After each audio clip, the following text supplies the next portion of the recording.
Hi there. How are you? As I wrote, most of my flash fiction comes out fully formed. I don't have to touch it, do much of it. Um, anyway, The Last Drop, which I'll be reading now, is a really good example of just came out, one big burst. Um, However, I do suspect it had been in the back of my mind for a long time because The Last Drop, for those of you who have gray in your beard, you may remember I think it was Maxwell House Coffee, good to the last drop. And that phrase, good to the last drop, who knows why, and it always stuck with me. So the last drop. And here's how an author's mind works, if you will. The Last Drop by Joseph Carrabis. People used to come from miles around to watch my father pour gas. He could pour gas through the eye of a needle into a siphon tank without spilling a drop.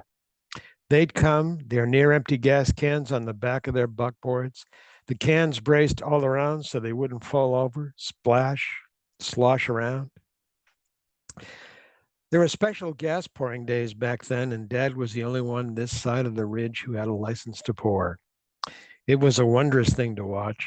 He put one can on the ground in front of him, walk around it a few times, maybe put his hands on his hips or cross them over his chest, and lift one hand to stroke the stubble on his chin, considering. Real difficult pours. He'd get down on his knees and hands, put his head down at ground level, looking around the can, checking for balance. Would the can teeter as it filled? Would it slide as it neared full?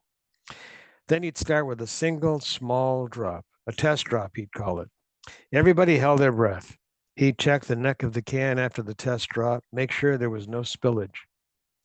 Warm days were the worst. Everybody had to stand back lest the fumes got inhaled. Couldn't have that. Other pourers weren't as careful as my dad. The fumes would escape and everybody have to go see the magistrate, explain what happened. Why weren't proper precautions taken? My father never had to face that, never had to worry about asking the community to make a decision, make them decide what value would this person bring us. Is their contribution moving forward worth the gasoline fumes now resting in their lungs, in their blood? We can extract the fumes, reconstitute the gasoline, but the person would die. Dad's the one instituted too hot to pour days. He'd send the word out. People put up signs for miles, too hot to pour, and everybody knew to stay home, stay safe. Some pourers poured anyway. They'd try to trap the escape. Yeah, they'd try to trap the escaping gases, and some damn fool would step on a rock wrong, and bam, you'd only find pieces of the pourer. Those who'd come for pouring, the livestock pulling their boards, and any onlookers and passersby. Tough decision to make, but my dad would make them. Some pourers didn't care and lost their licenses. Pa never lost his license. If he did, where would we be? Ostracized, kicked out. One, because dad lost his pouring license, and that's all my family's known how to do since nobody remembers when. Two, we couldn't bring anything else to the community and burdens weren't allowed. Everybody pulled their weight. Too old to work?